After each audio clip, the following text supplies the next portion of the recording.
Hay cosas en esta vida que es mejor nunca averiguar.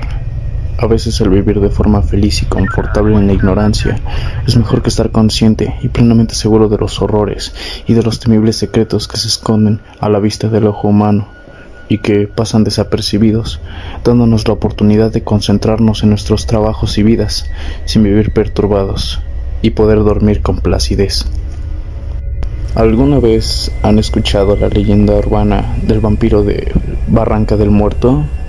Ya saben, el relato de un hombre que se queda dormido en los vagones del metro hasta llegar a los talleres y que al despertar se encontraba únicamente acompañado con un maloliente vagabundo en un vagón completamente hundido en la oscuridad, y que para su mala suerte descubriría que no estaban solos en aquellos túneles, siendo atacados por una criatura de aspecto humanoide y bizarro que con grandes colmillos y garras lo hacían ver como los vampiros de las películas hollywoodenses.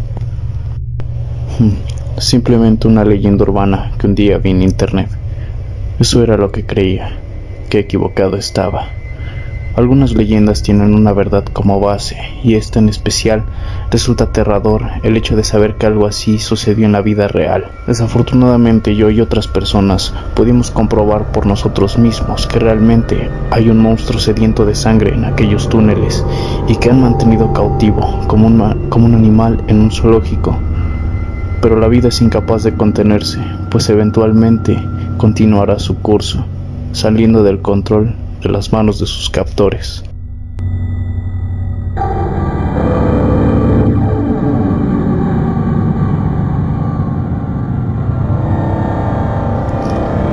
Siempre le he tenido miedo a la oscuridad, en especial a la de los túneles del metro. El simple hecho de estar varios metros bajo la tierra de una metrópoli llena de gente que va a toda prisa de aquí a allá me perturba. Pero a pesar de eso, he tenido que viajar en aquel transporte que hace varios años dejó de ser una maravilla de la ingeniería. Unas semanas antes de la pandemia, mi novia y yo veníamos de una pequeña fiesta, una en la que su mejor amiga, Laura, anunciaba que se casaría en unos meses. Su novio era un cretino y un tipo insoportable, con el que anteriormente había tenido problemas debido a que, antes de estar con su prometida, intentó ligarse a mi novia. Y pues, al enterarme de esto, la situación no terminó bien. No habría ido a aquella fiesta, si no fuera porque Sara, mi novia, lo pidió de forma insistente. Y pues, estaba tan encantado por ella, que no podía decirle que no. Maldita sea, estoy empezando a creer que si tan solo no hubiéramos ido a aquella maldita fiesta, nada de esto estaría pasando. Yo seguiría teniendo una vida normal. Y Sara, bueno, Sara seguiría viva. Lo que pasó en la fiesta no es de gran importancia. Simplemente dejé que mi novia se divirtiera un rato con sus amigas mientras yo estaba en un rincón de la casa observándola y acompañándola con sus amigos ocasionalmente. Mientras estaba solo viendo mi celular, me llegó una noticia más bien. La nota hablaba sobre una reciente epidemia descubierta en la Ciudad de México, parecida a la gripe, pero que tenía efectos extraños, como la pérdida de cabello y sentidos como el tacto, el gusto, el olfato, además de estar acompañada por altas temperaturas y fiebre. Pero un síntoma de lo más extraño y lo que me llamó más la atención fue que esta gripe generaba un gusto por la sangre.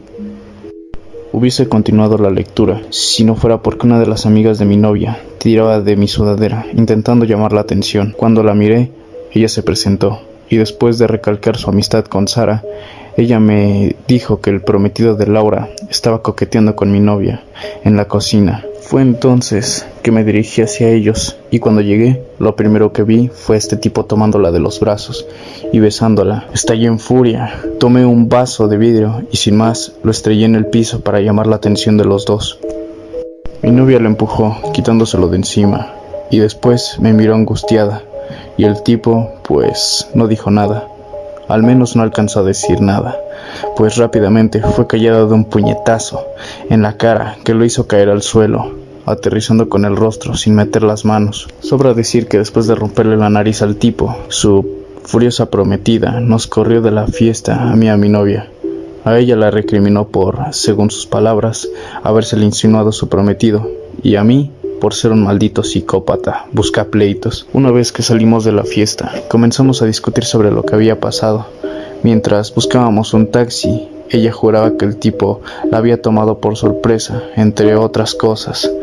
Yo tenía mis dudas, y así mientras discutíamos salían más y más cosas que nos desagradaban de ambos. El taxi jamás apareció, y pues no teníamos crédito para pedir un Uber. Estuvimos discutiendo por quién sabe cuánto, hasta que llegamos a una estación, aparentemente de la línea 7, la naranja, en la estación Polanco, y debido a que ningún taxi aparecía y que ya era bastante noche, decidimos tomar el metro. Originalmente íbamos a tomar el vagón con dirección a El Rosario, pero el enojo y la discusión cegaron nuestro juicio.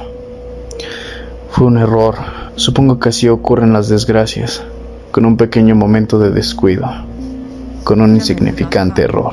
Durante todo el viaje fuimos el centro de atención de los pocos pasajeros chismosos que no desaprovechaban la oportunidad para grabar con sus celulares y posteriormente les serviría como material para subir a sus redes. A lo largo de la línea, los pasajeros que nos acompañaban fueron retirándose hasta dejarnos solos 3 estaciones antes de la terminal, pero la discusión continuaba. Cuando ella amenazó con terminar la relación por la falta de confianza de mi parte y por no recibir la misma atención y cariño que ella me daba a mí, el molesto pitido emergente de la bocina de los vagones nos interrumpió, junto con la distorsionada voz del chofer, con la inteligible advertencia de bajarse de los vagones antes del inminente cierre de puertas, pues estos habían terminado su recorrido. En ese momento me golpeé la frente con la mano, pues estábamos en la terminal opuesta a la que teníamos prevista.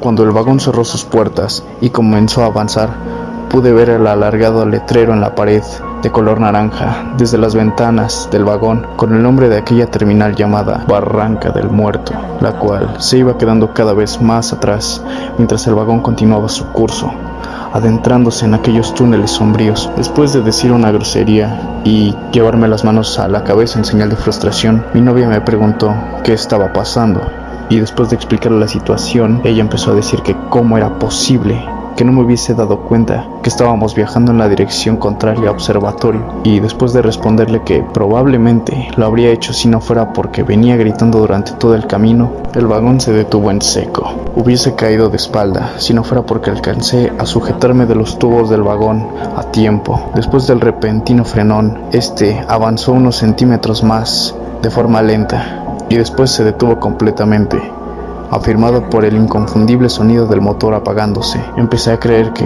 posiblemente el vagón no retornaría nuevamente su viaje, esta vez por dirección a Observatorio. Decidimos esperar unos minutos a ver si el vagón se movía, pero no pasaba nada. Repentinamente mi novia se paró de su asiento y después asomó la cabeza por las ventanas del vagón. Estuvo unos segundos observando el túnel y con asombro me dijo que no éramos los únicos que se habían quedado en aquellos túneles. 2 vagones más atrás estaba un tipo. Podría decir que era el estereotipo de un godín mexicano, un poco desarreglado. El señor, después de presentarse como Genaro, nos dijo que se había quedado dormido debido al cansancio que le produjo su trabajo en la oficina. Todo parecía estar bien, solo estábamos atrapados en aquellos túneles y debíamos encontrar el modo de salir.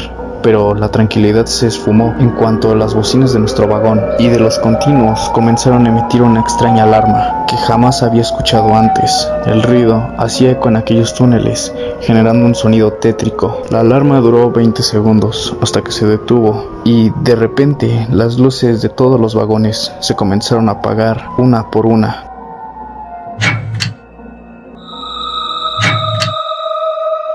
Desde el extremo sur hasta donde estábamos, sumergiendo aquel lugar en una profunda oscuridad. El ambiente se tornó frío y aterrador en un instante. No sé por qué, pero podía sentir que algo malo estaba a punto de ocurrir. El desgarrador grito de un hombre nos heló la sangre y nos puso la piel de gallina. Rápidamente nos cuestionamos si el grito que escuchamos provenía de aquel sujeto, pero nuestras preguntas quedaron en segundo plano en cuanto escuchamos un fuerte golpe arriba de nosotros, sonando como si hubiesen dejado caer un costal de box al suelo. Al parecer algo había aterrizado en el toldo del vagón, ocasionando que se sacudiera de arriba hacia abajo. Conforme nosotros retrocedíamos hacia la esquina, los pasos que se escuchaban arriba avanzaban hacia una de las ventanas. Mi novia se vio perturbada por la terrorífica escena de una mano con uñas largas que salió repentinamente desde las afueras del toldo del vagón y se apoyó sobre la ventana. Estuvo a punto de gritar, si no fuera porque tapé su boca con mi mano. A pesar de la oscuridad,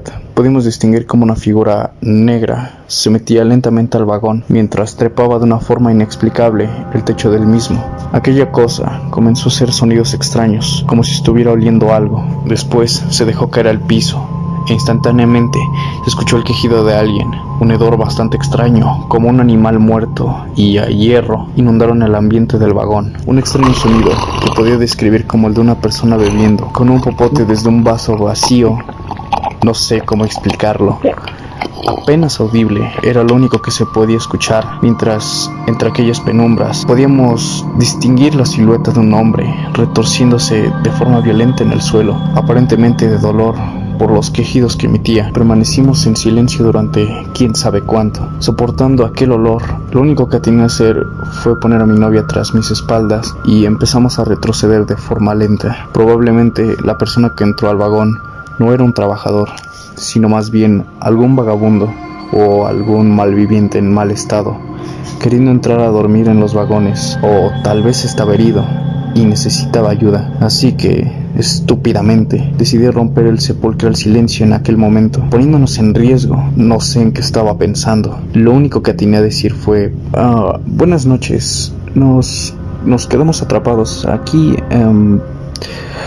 ¿Necesita ayuda? ¿Se encuentra bien? En cuanto terminé de hablar, el extraño sonido se detuvo, dándole paso a un extraño gruñido que provino de aquel bulto en el suelo, que comenzó a levantarse lentamente y de forma torpe, como si estuviera borracho, mientras respiraba de forma grave y pesada. Cuando el tipo se puso de pie, no hacía otra cosa más que quedarse estático en aquel extremo del vagón. Cuando volteé a ver a mi novia, estaba buscando algo en su bolso de forma apresurada. Empecé a discutir con ella en voz baja sobre qué es lo que estaba haciendo, pero casi como un susurro, una voz proveniente de aquel sujeto nos interrumpió, pidiendo ayuda de forma desesperada, pero rápidamente se detuvo y empezó a hacer sonidos como si no pudiera respirar. De repente escuchamos que algo parecía moverse tras la silueta de aquel hombre, que se movía bruscamente, como intentando zafarse de algo.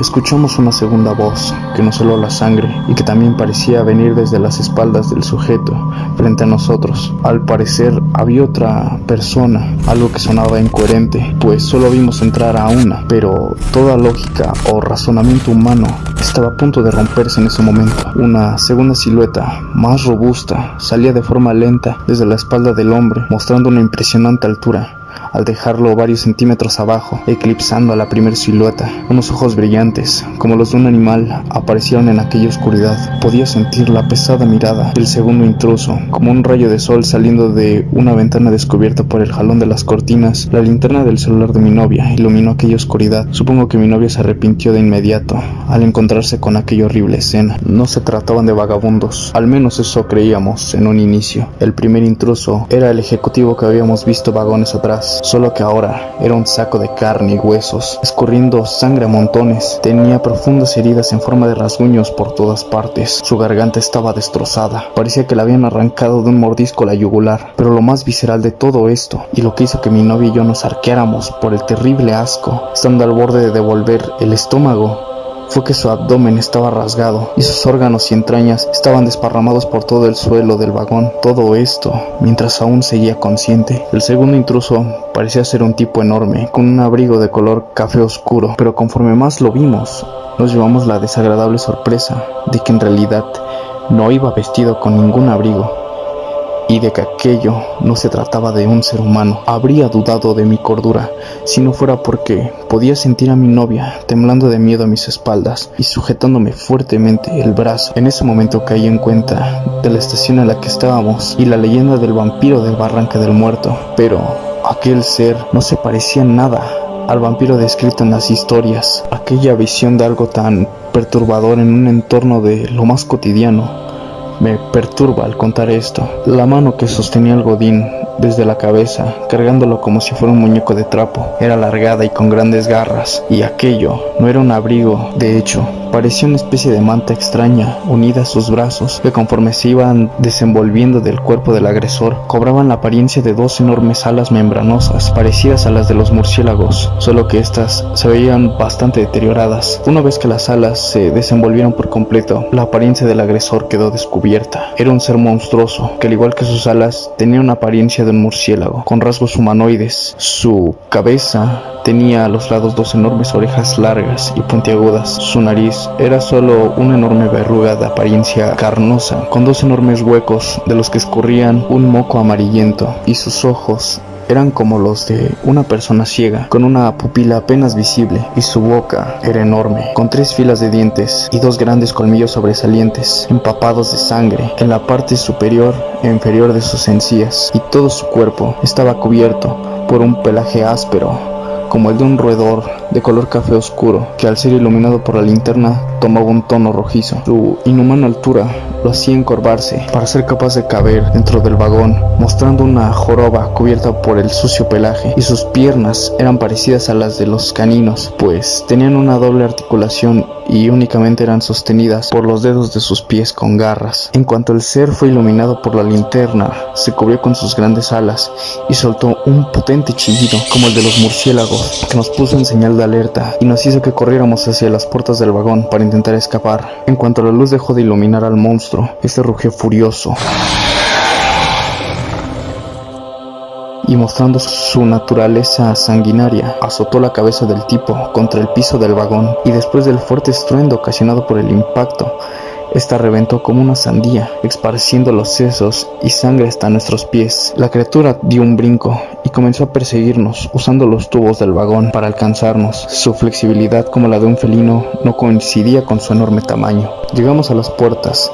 Enterré mis dedos entre la ranura de estas para intentar abrirlas, pero en mi desesperación, o tal vez por el pánico de ver aquel monstruo, fui incapaz de abrirlas. El ser dejó de trepar por los tubos y comenzó a correr hacia donde estábamos, y en un acto de valentía le hice frente a aquella cosa sin pensarlo. Utilizando su velocidad y las mañas que aprendí peleando en la calle, le di un golpe con el codo que sin duda le hubiese roto el pómulo a una persona, pero solo logré detener aquella cosa por unos segundos, que aproveché para decirle a Sara que corriera, antes de recibir un arañazo en la cara por parte de aquella bestia, haciéndome caer al suelo. La criatura me tomó por las ropas y me levantó sin ninguna dificultad. Después de rugir, incrustó sus enormes colmillos en mi cuello, haciéndome experimentar un terrible dolor que podría describir como si estuviesen aplastando mis huesos e intestinos desde adentro. Aquel ser repugnante succionaba mi sangre, pero se detuvo en cuanto escuchó el llanto de mi novia mientras intentaba escapar por la ventana. Fue entonces que el ser me aventó contra las puertas del vagón, rompiendo los cristales y abollándolas en el proceso. En cuanto Sara salió del vagón, la criatura se dispuso a salir por la misma ventana. A pesar de estar a punto de desmayarme, podía sentir un hormigueo en mi cuello que rápidamente se expandía por todo mi cuerpo, causándome un dolor intenso, pero la adrenalina del momento fue más que suficiente para ponerme de pie nuevamente, para ir tras ese monstruo. Mis movimientos eran torpes, por lo que al salir a duras penas de la ventana del vagón, fui incapaz de caer de pie, cayendo de espaldas contra la gravilla, haciéndome varias heridas. Como pude, me levanté nuevamente, mientras escuchaba el rugido de aquella bestia, junto a los gritos de Sara. Al alzar la mirada, pude ver cómo este ser dio un enorme brinco, con el que acortó rápidamente distancia entre él y Sara, lanzándose como un animal salvaje sobre su presa. En cuanto le cayó encima, la atacó ferozmente y sin contemplación, rasgándola con sus uñas, mientras trituraba sus huesos con sus enormes colmillos. Tomando uno de los pedregales, que terminaba en una punta afilada, como un arma, fui corriendo hacia aquel murciélago, y antes de que dejara caer sus garras en el cuello de mi novia, con todo mi coraje, miedo y adrenalina que sentía, lo incrusté la piedra en su nuca. Este gritó de una forma escalofriante y de un salto se trepó en el techo del túnel, donde intentaba quitarse el pedregal, mientras se quejaba como un perro. Usando estos segundos de distracción, tomé a mi novia en mis brazos y empecé a correr por el angosto túnel hacia la terminal, con la esperanza de que la luz de la estación no le permitiera al murciélago infernal la posibilidad de alcanzarnos. Corría y corría. El camino parecía interminable. Aquella oscuridad parecía infinita. Aunque tenía demasiado miedo, intentaba convencer a Sara de que todo estaría bien, de que saldríamos de esta. No te preocupes, Sara. Todo va a estar bien.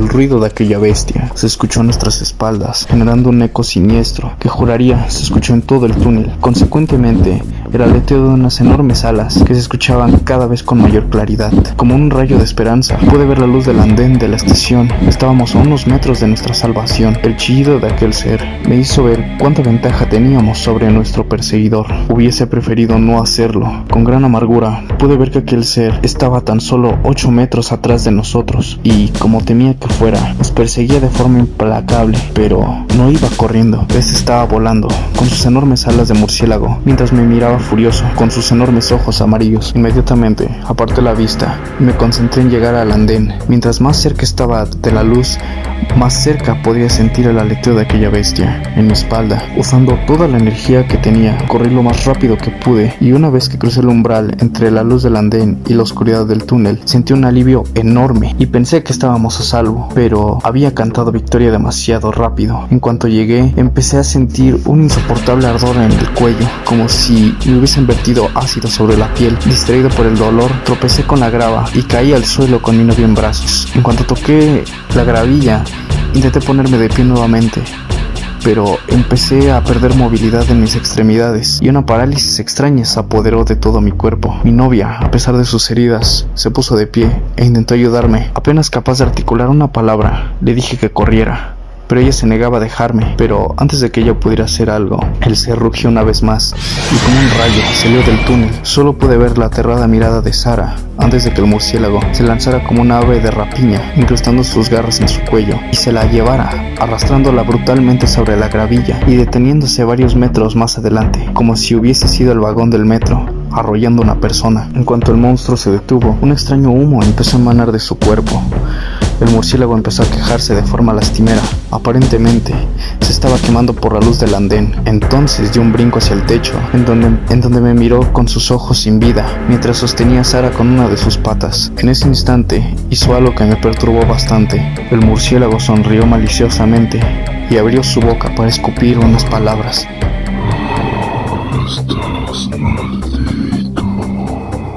Aquella voz fue la misma que escuchamos en el vagón, y con una velocidad impresionante, el murciélago emprendió vuelo hacia los túneles, internándose en la fría oscuridad, mientras los gritos de mi novia se escuchaban cada vez más lejanos. El dolor me mantuvo en las vías durante varios minutos, y el insoportable ardor que se sentía en el cuello fue desapareciendo gradualmente con la parálisis, hasta que fui capaz de levantarme. Cuando lo hice, intenté ir tras el murciélago, pero mi miedo me hizo detenerme antes de entrar al túnel. Tenía demasiado miedo para volver a entrar, así que en ese momento recordé que al menos debía haber un policía cuidando la estación.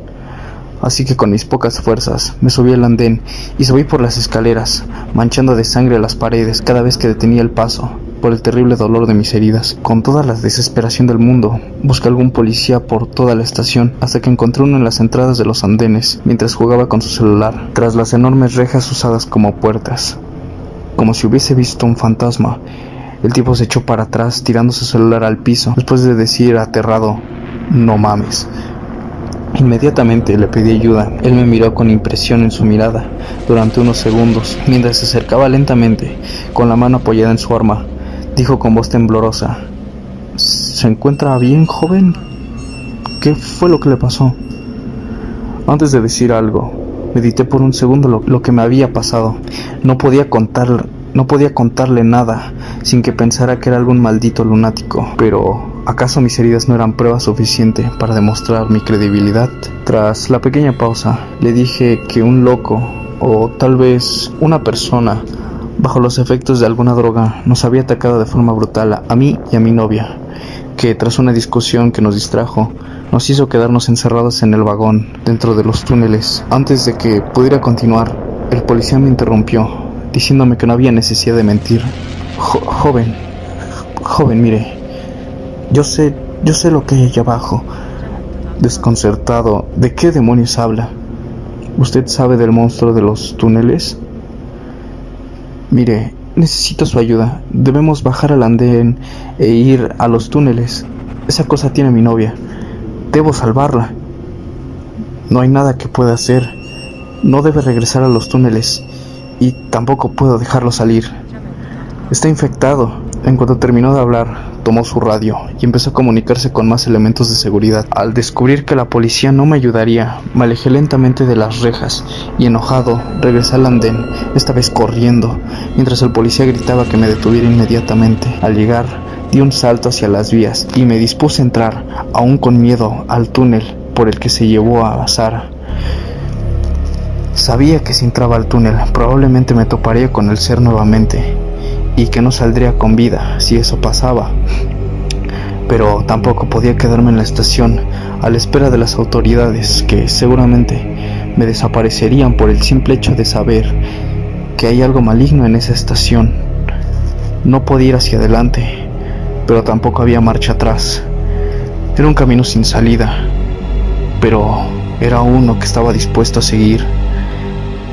Y cuando me interné al túnel, la luz de la cordura, representada por el andén, quedaba atrás para internarme en mi propia locura, representada por aquel túnel sombrío que tanto me aterraba.